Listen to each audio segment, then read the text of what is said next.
Suara suling tumandang suarane tulat-tulit kepena unine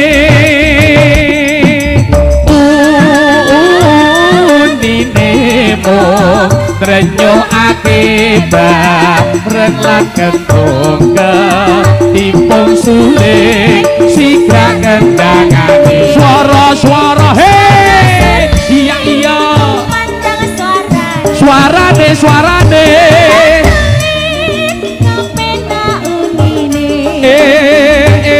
ayah mau nrenyokake bareng lan kentung ketipong suling sigra kendangane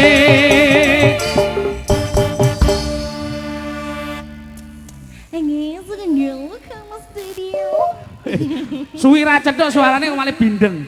Heeh, iki rada lakiku mau keluar gitu. Wah. Oh ini kira aja ngentone MMA lho. Oh ya ndak lho, ndak. Iki memang Mbak Lian njaluk piano memang khusus kanggo jenengan. Oh gitu. Makasih ya Mami ya, nggih salto aku ngono kira-kira ya. Terus niki mangke para rawuh para tamu undangan dulur-dulur ingkang mijil saking Lalatan Tebih khususipun Pogalan Ngantru Trenggalek ingkang rawuh mriki ampun kesesa kondur rumiyin. Amargi sinden kalian artis-artis ingkang pinarak wonten dalem mriki niki mangke badhe atraksi mangan meja kalian mangan beling. Nggih insyaallah lho Bu nggih. Mbah Uti jenengan ampun kesesa kondur lho. Nggih, Mbah. Nggih, jenengan pinarak wonten mriku. Nggih tekan benjing lho, Mbah. Iya. Yo tenan kok iya. Lah niki kok enggal kesesa kondur malan. Lah pripun lho panjenengan kok kesesa? Walah kula aturi ken nyanyi mriki malah kok enggal kesasa kondur.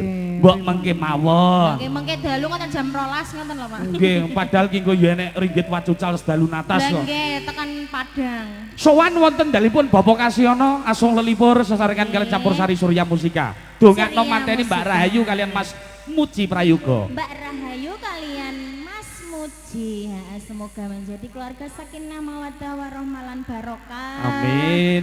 Dilancarkan segala rezeki-rezekinya, juga semoga segera diberi keturunan yang soleh lan soleha. Amin. Pesene siji ojo ngasih pegatan Mas. Amin. Wis lek niku sudah terikat insya Allah saya yakin untuk beliau berdua tetap satu hati untuk selama-lamanya. Sehidup semati. Sehidup ya, semati. Weh, Jan. Ya. Ora kuwi, ora kok nutuk lagune rumangsaku. Iki aturno tetembangan ya. Oke. Kula soalnya niki napa remen sanget anggenipun para kadang sinoman, para kadang sepuh niki anggenipun wonten tamu ingkang dugi mriki langsung satset dan semangat yang luar biasa. Niki pimpinane sinoman sinten Mbak Gong? Kula. Wah jantenan luar biasa sekali. Pak terima kasih banyak nih lek nyugoto dulur-dulur kalian sedanten langsung satset muga-muga dang sugih neh. Dang tuku mobil neh. Ya, iki tembang apa? Sudah. Oh iya wes, ya ya. Aku wis semanten jenengan. Nggih Kang Mas aduh. Iki rada disekap-sekap ya ora apa-apa lho. Oh iya nanti no, pertama kan dikasih agak sedikit kan kembali ke bias ya, mangga. Surya Musika. Alas lah isin, please. Kenapa ada guyu-guyu?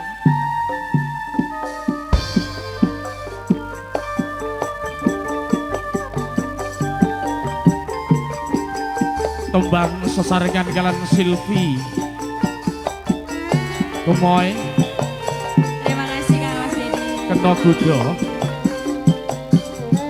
Muga tetep sabar lan terima cahayu.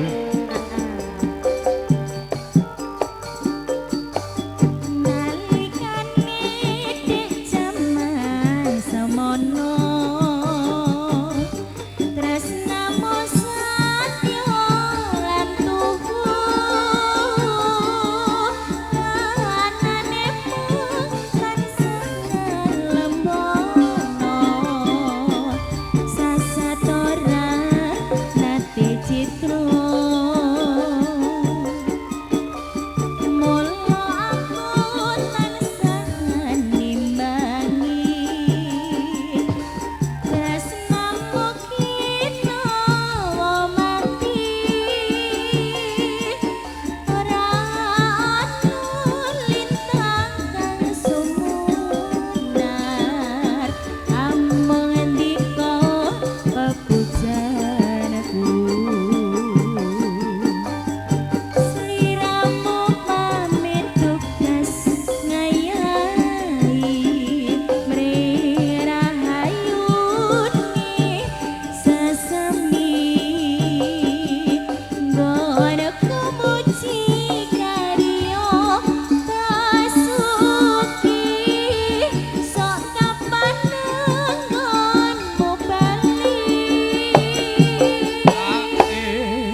senggak iki sing dhuwur-dhuwur iki. Ya pisan-pisan jajal getaken. Biasane nek digetak wong wedoke tansah mengkeret. Lah Iza, apane? Lho. Neng omahe wis digetak ning kene wis digetak. Mulai aja. Lah tuh ndak gelem senggak iki lho wong-wong nek dhuwur iki samono mbane iki jajal lek. Jan rumang zagu. Lanjut. Wah, iki sone sapa? Bari iki kok diaturke. Wah, iya. Patang dedet rasane atiku barang keprungu kabarmu nyatane sikuntur melayangmu ora liya kena kudu Surya musika Mas Intar, Mas Dedi Segertawa.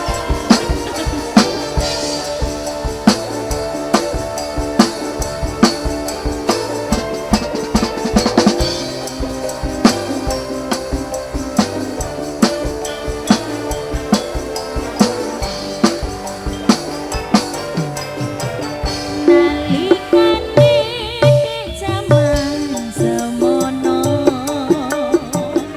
sliramu satya Yuk. Iya ha iya oh.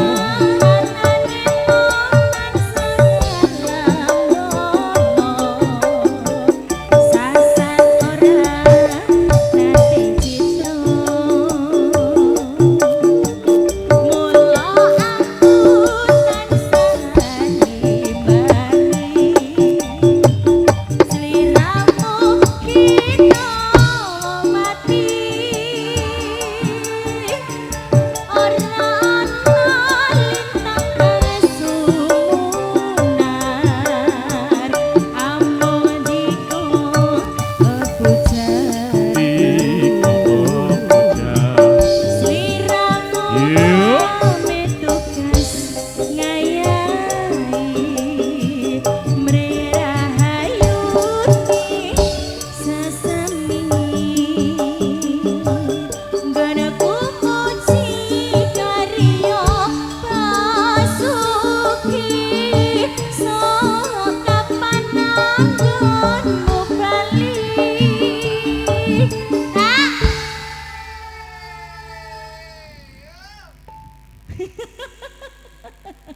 Terima kasih sudah bengak-bengak, terima kasih. Kita sing semangat nyenggak iki iso dadi jodoh lho. Wah, jodoh apa aku? Biasane ngono biasane iki. Aku wis duwe Mas. Kanca-kanca apa kanca-kanca musisi iki biasane lek gelem nyenggaki ketok sitok tok iki iso jadi jodoh karo sinden. Wah, ngono to emang. Tapi biasane lek anu senggak ke terus sinden anu biasane karo tukang adang mburi. Anjay. Kuku. Malah jadi pacar set boy. Kuku. Patang dedet rasane hatiku barang keprungu kabarmu nyatane sing kunturmu layangmu ora liya kena kudu